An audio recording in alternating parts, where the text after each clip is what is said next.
Hi అందరికీ welcome back to our channel inside Liyasa world. ఈరోజు అయితే ఇంట్లోనే రెస్టారెంట్ స్టైల్ పన్నీర్ బటర్ మసాలాని చాలా సింపుల్గా ఈజీ ఇంగ్రీడియంట్స్తో ప్రిపేర్ చేద్దాం. Rich butter gravy and perfect ఫ్లేవర్స్తో ఈ రెసిపీ లంచ్కి డిన్నర్కి సూపర్గా ఉంటుంది.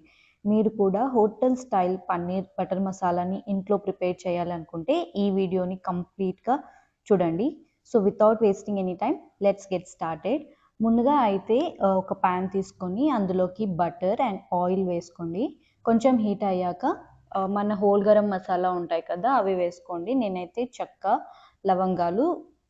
కొంచెం లవంగాలు 2 ఎలకులు వేసుకున్నాను. అండ్ కొంచెం జీలకర్ర, తర్వాత టమాటోస్ 2 టమాటోస్ అండ్ 1 ఆనియన్ వేసుకున్నాను. అండ్ 4 బాదమ్స్ వేసుకున్నాను. ఒకవేళ బాదమ్స్ లేకపోయినా మీరు క్యాష్యూస్ కూడా వేసుకోవచ్చు. అండ్ దాని తర్వాత కొంచెం జింజర్ గార్లిక్ పేస్ట్ వేసి మంచిగా ఫ్రై చేసుకున్నాను. ఇది అంటే మంచిగా టమాటో సాఫ్ట్ అయ్యేదాకా ఫ్రై చేసుకుంటే సరిపోతుంది, మరి డీప్ అవసరం లేదు. సో అది చల్లారేకి పక్కన పెట్టేస్తాను. సో ద నెక్స్ట్ స్టెప్ నేనైతే దాంట్లోకి లైక్ జీరా రైస్ లాగా చేస్తున్నాను.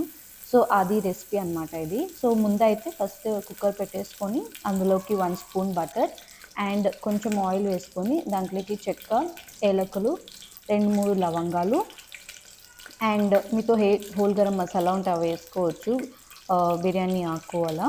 దాని తర్వాత అయితే కొంచెం జీలకర్ర అండ్ కొన్ని ఆనియన్స్ వేసి మంచిగా ఫ్రై చేసుకోండి. ఆనియన్స్ మంచి గోల్డెన్ కలర్ వచ్చేదాకా ఫ్రై చేసుకోండి. అండ్ దాంతోపాటు కొన్ని పచ్చిమిర్చి కూడా వేసుకుంటున్నాను.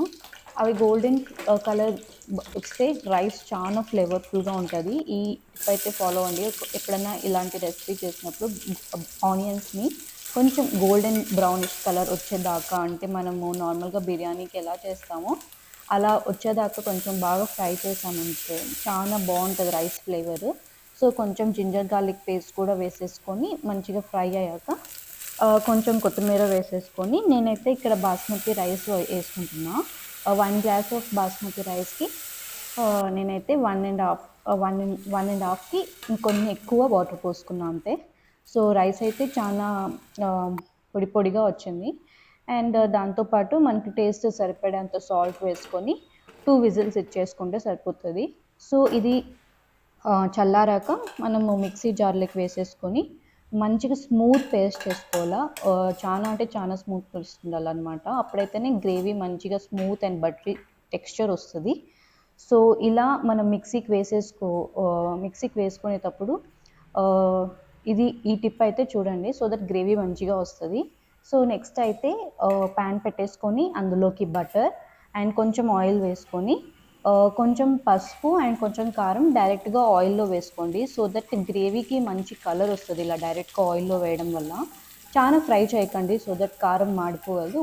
స్లిమ్ అది ఏమంటారు, మంట కొంచెం తగ్గించుకొని అది మంచిగా ఫ్రై కొంచెంసేపు అలా ఒక 2 సెకండ్స్ అలా కొంచెం ఆయిల్లో అలా ఫ్రై అయ్యగానే మనం చేసి పెట్టుకున్న మసాలాని దాంట్లోకి వేసేసుకున్న తర్వాత మంచిగా దాన్ని మంచిగా కొంచెం హై ఫ్లేమ్లోనే పెట్టుకొని మనం కలుపుతూనే ఉండాలన్నమాట. దాంట్లో నుంచి ఆయిల్ అంతా రిలీజ్ అయ్యే వరకు మనం దాన్ని స్లోగా కలుపుతూనే ఉండాలి, లైక్ గిన్నెకు అంటుకోకుండా. అండ్ మనకు అది ఆయిల్ రిలీజ్ అయ్యేదాకా సో కలుపుతూనే ఉండాలి. పేషెన్స్ అయితే ఈ స్టెప్లో ఇంపార్టెంట్. అండ్ దాని తర్వాత పన్నీర్ వేసేసుకోండి. పన్నీర్ అంటే డైరెక్ట్గా ఫ్రిడ్జ్లో నుంచి డైరెక్ట్గా వేయకుండా నేనైతే కొద్దిసేపు సాల్ట్ వాటర్లో కొంచెంసేపు ఒక 10 మినిట్స్ అలా వదిలేసి తర్వాత కట్ చేసి వేసుకున్నాను. ఇలా చేయడం వల్ల ఏంటంటే పన్నీర్ చాలా సాఫ్ట్గా ఉంటుంది. సో ఎప్పుడన్నా హార్డ్గా ఉంది అని ఏమన్నా మీకు అలా అనిపిస్తున్నప్పుడు ఈ స్టెప్ అయితే ఫాలో అయ్యి చూడండి. కంపల్సరీ పన్నీర్ చాలా అంటే చాలా సాఫ్ట్గా వచ్చిందనమాట ఇలా ఈ స్టెప్ ఫాలో అవ్వడం వల్ల. సో ఆ పన్నీర్ వేసేసుకొని మనకు గ్రేవీకి కన్సిస్టెంట్ ఎంత కావాలో అన్ని వాటర్ పోసుకొని సాల్ట్ వేసేసుకొని మంచిగా ఉడకనియండి. సో దట్ అంత గ్రేవీ అంతా మంచి దగ్గరికి రావాలా. సో దాని తర్వాత కస్తూరి మేతి ఉంటే కస్తూరి మేతి వేసుకోండి.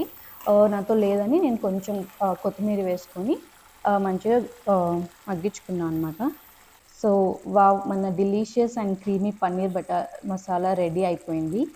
ఈ రెసిపీ మీకు నచ్చింటే వీడియోని లైక్ చేయండి అండ్ ట్రై చేసి ఎలా ఉందో కమెంట్ చేయండి. అండ్ ఇంకా ఇలాంటి టేస్టీ రెసిపీస్ కోసం నా ఛానల్ని సబ్స్క్రైబ్ చేయండి. అండ్ చెప్పాలంటే టేస్ట్ అయితే చాలా అంటే చాలా బాగా వచ్చింది. అసలు సేమ్ రెస్టారెంట్ స్టైల్ లాగానే ఉంది. అండ్ ఆ ఫ్లేవర్డ్ రైస్తో పాటు తింటుంటే ఇట్ వాజ్ సో డెలీషియస్. మీరు కూడా కంపల్సరీగా ట్రై చేయాలా. నేనైతే చాలా అంటే చాలా తిన్నాను ఈరోజు. So thank you for watching and see you all in my next video. Until then, stay healthy. Bye.